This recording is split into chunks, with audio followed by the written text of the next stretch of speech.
132 ans pour dire ouf aux soldats français. Mardin al-Walidin. Surtout qu'on les a dégagés, oui. 132 ans, on les a dégagés. Non, vous avez signé, vous avez voté à 2 référendums.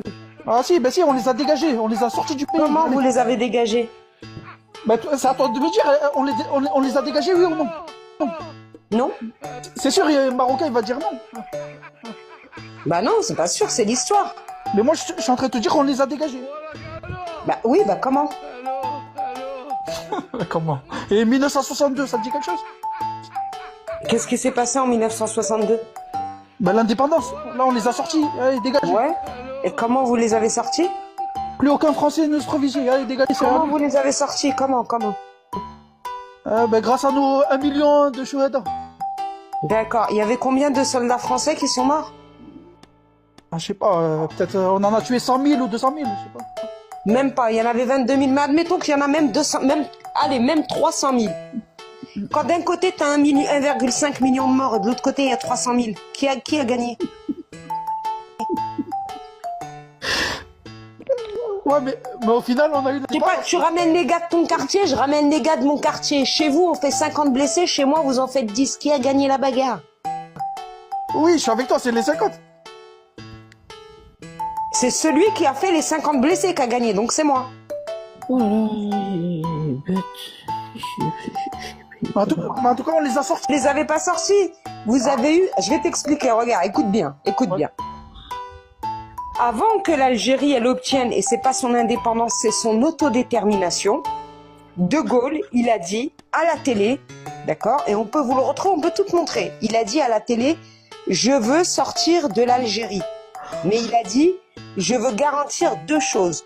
D'une part, la mainmise sur les sous-sols, c'est-à-dire les hydrocarbures, et tout ce que nous avons découvert et que nous découvririons. Il l'a dit comme ça dans son... Vous l'avez cet audio en tête, je suis sûre.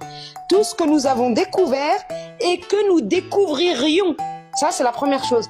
La deuxième, il voulait continuer à faire des essais nucléaires. Le premier essai nucléaire avait eu lieu en 1960 et c'était pas suffisant. Il voulait continuer. D'ailleurs, parenthèse, ces essais nucléaires, ils ont permis notamment à Israël d'avoir l'arme nucléaire. Ensuite, il y a eu des rébellions. C'est des rébellions. C'est pas une guerre, c'est des rébellions. Et ces rébellions, c'était purement du terrorisme. Je vais t'expliquer pourquoi. Quand il y a une guerre, c'est comme les Marocains. Les Marocains, t'as les hommes marocains, ils ont pris des fusils et ils ont été défoncer l'armée française et d'autres armées, portugaises, espagnoles, ottomanes, etc. Quand c'est du terrorisme, c'est vous qui avez pris des couteaux et qui êtes allés égorger des femmes et des enfants parmi les Algériens, les pieds noirs, les civils.